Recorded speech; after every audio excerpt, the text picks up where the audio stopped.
பாரிகார்த்திக், தற்போது பிரதமர் வருகையொட்டி திருச்சியில் செய்யப்பட்டுள்ள இந்த பாதுகாப்பு ஏற்பாடுகள் எல்லாம் என்ன, அது பற்றிய விவரங்கள்? குறிப்பாக இன்றைய தினம் திருச்சிக்கு வரும் பிரதமரை வரவேற்பதற்காக தற்போது ஆளுநர் மற்றும் முதலமைச்சரும் அங்கு கூடியிருக்கிறார்கள். அதே போல இன்றைய நாள் திருச்சிக்கு மிகுந்த முக்கியத்துவம் வாய்ந்த ஒரு நாளாக இருக்கிறது. பல்வேறு திட்டங்களை பிரதமர் மோடி அவர்கள் அங்கு துவக்கி வைத்திருக்கிறார். மேலும் இன்றைய தினம் பிரதமர் மோடி அவர்கள் திருச்சி வருவதையொட்டி அங்கு பாதுகாப்பு ஏற்பாடுகள் பலமாக செய்யப்பட்டிருக்கிறது. குறிப்பாக 5 அடுக்கு பாதுகாப்பு தான் திருச்சி முழுவதுமே போடப்பட்டிருக்கிறது. மேலும் 2 சாலைகளிலும் யாரும் பொதுமக்கள் உள்ளே செல்ல அனுமதிக்கவில்லை. குறிப்பாக பாரதிதாசன் பல்கலைக்கழகம் முதல் விமான நிலையம் வரை 2 பக்கங்களும் போக்குவரத்தானது தடை செய்யப்பட்டிருக்கிறது. முழுமையாக தடை செய்யப்பட்டு அங்கு கிட்டத்தட்ட 5000 காவலர்கள் நியமிக்கப்பட்டிருக்கிறார்கள் பாதுகாப்பு ஏற்பாட்டிற்காக. அதே போல இந்த தேசிய நெடுஞ்சாலையில் முழுமையாக திருச்சி புதுக்கோட்டை தேசிய நெடுஞ்சாலையில் இருக்கக்கூடிய விமான நிலையம் முதல் பாரதிதாசன் பல்கலைக்கழகம் வரை பொதுமக்கள் வாகனங்களை செல்ல தடை வைக்கப்பட்டிருக்கிறது. அதே போல அங்கு இருக்கக்கூடிய வழித்தடங்கள் 2 இடங்களிலும் தற்போது காவல்துறையினர் 5000 பேர் நியமிக்கப்பட்டு தொடர்ச்சியாக அவர்கள் பாதுகாப்பு பணிகளில் ஈடுபட்டிருக்கிறார்கள். இன்றைய தினம் பிரதமர் மோடி தமிழகம் வர இருக்கிறார். அது மட்டுமல்லாது பல்வேறு நிகழ்ச்சிகள், திருச்சியை பொறுத்த வரைக்கும் பல்வேறு நிகழ்ச்சிகளை துவங்கியிருக்கிறார். பொதுமக்களுடைய மிகுந்த கோரிக்கையாக இருக்கக்கூடிய, வெகுநாள் கோரிக்கையாக இருக்கக்கூடிய திருச்சி கல்லகம், அதே போல கல்லகம் மீன் சுருட்டி, செட்டிக்குளம் நத்தம், காரைக்குடி ராமநாதபுரம், சேலம் திருப்பத்தூர், வாணியம்பாடி ஆகிய 5 சாலை திட்டங்களும் ஒரு கனவு திட்டங்களாகவே தமிழ்நாட்டில் இருந்து வந்தது.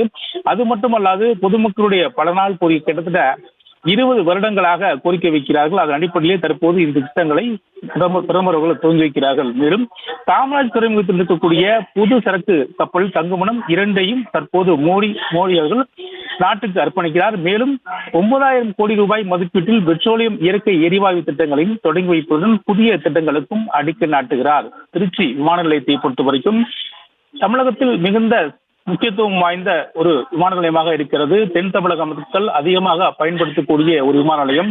அந்த திருச்சி விமான நிலையத்தின் மூலமாக தான் தென் தமிழகம் முழுக்கவே பயணித்துக் கொண்டிருக்கிறார்கள். எனவே அதை சர்வதேச அளவில் ஏற்கனவே அரசானது உத்தரவு பிரிக்கப்பட்டு பல்வேறு பொதுமக்களுடைய கோரிக்கையை ஏற்று பல்வேறு நடவடிக்கைகள் திருச்சி விமான நிலையத்தில் எடுக்கப்பட்டிருக்கிறது. அதன் அடிப்படையில் தான் தற்போது இந்த முனையமானது தயார் செய்யப்பட்டிருக்கிறது. அதைத்தான் தற்போது பிரதமர் மோடி அவர்கள் திறந்து வைத்திருக்கிறார்கள். மேலும் அங்கு 10,000 பேர் அமரும் வகையில் அமைக்கப்பட்டுள்ள பிரம்மாண்ட பந்தலில் தொடர்ச்சியாக அவர் பொதுமக்களுடன் பேச இருக்கிறார். 1112 கோடி செலவில் உருவாக்கப்பட்ட இந்த விமான நிலையத்தின் புதிய முனையத்தை தான் தற்போது திறந்து வைத்திருக்கிறார். திருச்சி விமான நிலையம் என்பது தமிழகத்தில் மிகுந்த முக்கியத்துவம் வாய்ந்த சர்வதேச விமான நிலையங்கள் ஒன்றாக இருக்கிறது. ஏற்கனவே இருக்கக்கூடிய விமான நிலையங்கள் 3ஆவதாக இருக்கக்கூடிய சர்வதேச விமான நிலையமாக திருச்சி இருக்கிறது.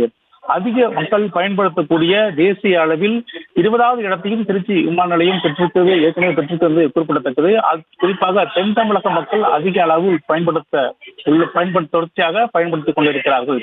எனவே அதன் அடிப்படையில் தான் திருச்சி விமான நிலையத்தில் மேலும் மேம்படுத்துவதற்காக மத்திய அரசு தற்போது நிதி ஒதுக்கப்பட்டு 1112 கோடி ரூபாய் செலவில் இந்த விமான நிலையத்தின் முனையத்தை தற்போது பயன்பாட்டுக்கு கொண்டு வர இருக்கிறது. ஏற்கனவே பொதுமக்கள் கோரிக்கை மட்டுமல்லாது தொடர்ச்சியாக திருச்சி விமான நிலையம் சரக்கு போக்குவரத்திலும் ஒரு முக்கியமான ஒரு இடமாக இருக்கிறது.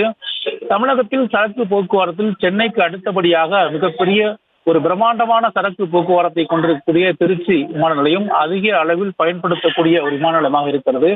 எனவே அதன் அடிப்படையில் பொதுமக்களுடைய வெகுநாள் கோரிக்கையை ஏற்று தற்போது மத்திய அரசு 1112 கோடி ரூபாய் செலவில் இந்த புதிய முனையத்தை தற்போது பொதுமக்களுக்கு ஒப்படைக்கிறது. அதன் அடிப்படையிலே திருச்சி விமான நிலையத்தை ஏற்கனவே கிட்டத்தட்ட 2000 கோடி ரூபாய்க்கு பணிகளானது அங்கு நடைபெற்று வருகிறது. பொதுமக்களுடைய கோரிக்கையை ஏற்று அந்த 2000 கோடி ரூபாய்க்கு பணிகளானது நடைபெற்றது. அது மட்டுமல்லாது அந்த புதிய ரன்வே செல்லப்படும் விமான நிலையங்கள் வந்து செல்லும் இடமும் தற்போது தயாராகி கொண்டிருக்கிறது. ஏற்கனவே தற்போது 1112 கோடி ரூபாய்க்கு தற்போது மத்திய அரசு திட்டங்களை துவக்கி வைத்தாலும் மேலும் 2000 கோடி ரூபாய்க்கு திட்டங்களானது நடைபெற்று இருக்கிறது. அதே போல புதிய ரன்வே சொல்லப்படும் புதிய விமான படை ஓடுதலும் தற்போது தயாராகி கொண்டிருக்கிறது. திருச்சியின் மேம்படுத்தவும் அதே போல தென் தமிழகத்தை மேம்படுத்தவும் மத்திய அரசு கொண்டிருக்கிற இந்த 2 திட்டங்கள் மிகுந்த முக்கியத்துவம் வாய்ந்த திட்டமாக இருக்கிறது. ஒன்று காமராஜ் துறைமுகத்தை மேம்படுத்துவது, அதே போல திருச்சியில் இருக்கக்கூடிய இந்த விமான நிலையத்தை மேம்படுத்துவது. இது 2மே சரக்கு போக்குவரத்தை அதிக ஊக்குவிப்பது தொடர்பாக மத்திய அரசு எடுக்கக்கூடிய ஒரு முக்கியமான ஒரு நடவடிக்கையாகும். காமராஜர் துறைமுகம் தற்போது பல்வேறு மேம்படுத்தப்பட்ட நடவடிக்கை எடுக்கப்பட்டு அங்கு தொடர்ச்சியாக பணிகள் நடைபெற்று வருகிறது. ஏற்கனவே தென் தமிழகத்தை அதிக அளவு தொழில் வளர்ச்சிக்கு முக்கிய பங்காற்ற பணியாற்றக்கூடிய அந்த காமராஜர் துறைமுகத்தை மேம்படுத்துவது குறித்தும் மத்திய அரசு ஏற்கனவே அறிவித்தை தொடர்ச்சியாக இங்கு பணிகளானது நடைபெற்றிருக்கிறது. மேலும் உள்கட்டமைப்புகளை மேம்படுத்தவும் அதே போல சரக்கு போக்குவரத்தை மேம்படுத்தவும் பல்வேறு தொழில்முனைவு மற்றும் தொழிற்சாலைகள் அதிகரிக்கக்கூடிய தென் மாவட்டங்களை அதிகரிக்கும் நோக்கில் தான் தற்போது இந்த காமராஜர் துறைமுகத்தை மேம்படுத்துகிறார்கள். அதே போலதான் தற்போது திருச்சியில் இருக்கக்கூடிய இந்த விமான நிலையத்தை பொறுத்த வரைக்கும் அதிகம் பேர் சரக்கு போக்குவரத்தை பயன்படுத்தக்கூடிய இந்திய அளவில் இரண்டாவது ஒரு விமான நிலையமாக இருக்கிறது. எனவே அதை மேம்படுத்தும் வகையில் தான் இந்த திட்டங்களானது தற்போது அங்கே செயல்படுத்தப்பட்டு வருகிறது. அதன் அடிப்படையில் தான் தற்போது மத்திய அரசின் சார்பில் 1112 கோடி ரூபாய் செலவில் புதிதாக உருவாக்க இந்த புதிய முனையத்தை தற்போது நாட்டு மக்களுக்கு பிரதமர் மோடி அவர்கள் அர்ப்பணிக்கிறார். மேலும் திருச்சி NITயில் இருக்கக்கூடிய 41 கோடி ரூபாய் மதிப்பில் 506 மாணவர்களுக்கு தங்கும் வகையில் கட்டப்பட்டுள்ள விடுதிகளையும் தற்போது துவங்கி வைத்திருக்கிறார். NITயை பொறுத்த வரைக்கும் இந்தியாவில் இருக்கக்கூடிய மிகுந்த முக்கியமான ஒரு பொறியியல் நிறுவனமாகும். இங்கு மத்திய அரசு நிறுவனங்களில் எளிதாக இருக்கக்கூடிய அனைத்து மாணவர்களையும் அங்கு சேரும் வகையில் மத்திய அரசின் சார்பில் ஏற்கனவே பல்வேறு நடவடிக்கைகள் எடுக்கப்பட்டு தற்போது NITயில் 41 கோடி மதிப்பில் 506 மாணவர்கள் தங்கும் வகையில் புதிதாக கட்டிடங்களாய் அதையும் தற்போது பிரதமர் மோடி அவர்கள் துவங்கி வைத்திருக்கிறார். குறிப்பாக NITயில் இது ஏற்கனவே கடந்த மேம்பாட்டு நிதியின் மூலமாக அங்கு இருக்கக்கூடிய மைதானங்களும் ஏற்கனவே மத்திய அரசின் சார்பில் சீர் செய்யப்பட்டது. மேலும் NITயை மேம்படுத்தும் வகையிலும் அதே போல மாணவர்களை மேம்படுத்தும் வகையிலும் பல்வேறு திட்டங்களை மத்திய அரசின் சார்பில் கொண்டு வரப்பட்டிருக்கிறது. ஏற்கனவே அங்கு இருக்கக்கூடிய மைதானங்கள் சீரமைக்கும் 200 கோடி ரூபாய் ஒதுக்கப்பட்டு அதற்கான பணிகளும் NIT சார்பில் தொடர்ச்சியாக நடைபெற்றிருக்கும் சூழலில் தற்போது 41 கோடி ரூபாய்க்கு 506 மாணவர்கள் தங்கும் வகையில் மேம்படுத்தப்பட்ட விடுதிகளும் தற்போது பிரதமர் அவர்கள் துவங்கி வைக்கிறார். அதே போல சேலம் மேக்னைட் சந்திப்பு மேட்டூர் அணைப்பிரிவில் அமைக்கப்பட்டுள்ள இரட்டை ரயில் பாதை, மேலும் மதுரை தூத்துக்குடி இரட்டை ரயில் பாதை ஆகியவற்றும் மேலும் மின்மயமாக்கப்பட்ட ரயில் பாதைகளும் தற்போது நாட்டுக்கு அர்ப்பணிக்க இருக்கிறார். ஏற்கனவே பொதுமக்களுடைய வெகுநாள் கோரிக்கையாக இருக்கக்கூடிய இந்த மதுரை தூத்துக்குடி மின்மயமாக்கப்பட்ட ரயில் பாதைகளை ஏற்கனவே பொதுமக்களுடன் பல்வேறு கோரிக்கைகள் எழுப்பப்பட்டு தொடர்ச்சியாக நாடாளுமன்றத்திலும் இது தொடர்பாக பேசப்பட்டிருப்பதால் அதன் அடிப்படையிலே பணிகள் தற்போது நடைபெற்று அது பணியானது முடிவற்ற நிலையில் தற்போது மதுரை தூத்துக்குடி இரட்டை ரயில் பாதை திட்டத்தையும் தற்போது துவங்க வைத்து அதையும் நாட்டுக்கு அர்ப்பணிக்க இருக்கிறார். ஏற்கனவே சேலம் மேக்னைட் சந்திப்பு மேலும் மேட்டூர் அணைப்பிரிவில் அமைக்கப்பட்டுள்ள இரட்டை ரயில் பாதையும் தொடர்ச்சியாக பிரதமர் மோடி அவர்கள் துவங்க வைக்க இருக்கிறார். மேலும் பொதுமக்களுடைய வெகுநாள் கோரிக்கையாக இருக்கக்கூடிய திருச்சி கல்லகம் மற்றும் கல்லகம் மீன்சுருட்டி செட்டிக்குளம் நத்தம் காரைக்குடி ராமநாதபுரம் சேலம் திருப்பத்தூர் வாணியம்பாடி ஆகிய 5 சாலை திட்டமும் கிட்டத்தட்ட 12 மாவட்டங்கள் இந்த சாலையின் வழியாக பயணிக்க முடியும்.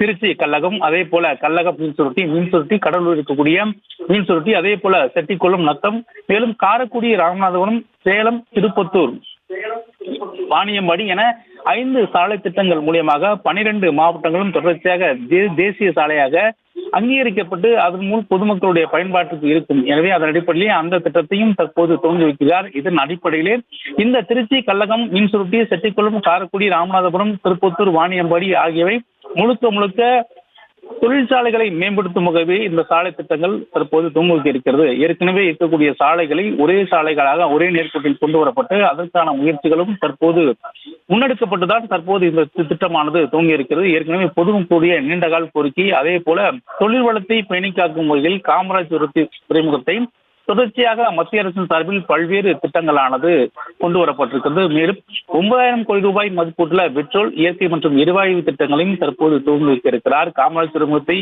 ஏற்கனவே மேம்படுத்தும் வகையிலும் அதே போல காமராஜ் துறைமுகத்தில் இருக்கக்கூடிய உள்கட்டமைப்புகளை மேம்படுத்தும் வகையிலும் குறிப்பாக தென் தமிழகத்தில் தொழில்துறையை மேம்படுத்தும் வகையிலும் அங்கு இருக்கக்கூடிய மக்களுக்கு வேலைவாய்ப்பு மற்றும் அங்கு இருக்கக்கூடிய தொழிற்சாலைகளை மேம்படுத்தும் வகையாக மத்திய அரசு ஏற்கனவே பல்வேறு திட்டங்களை கொண்டு வருகிறது.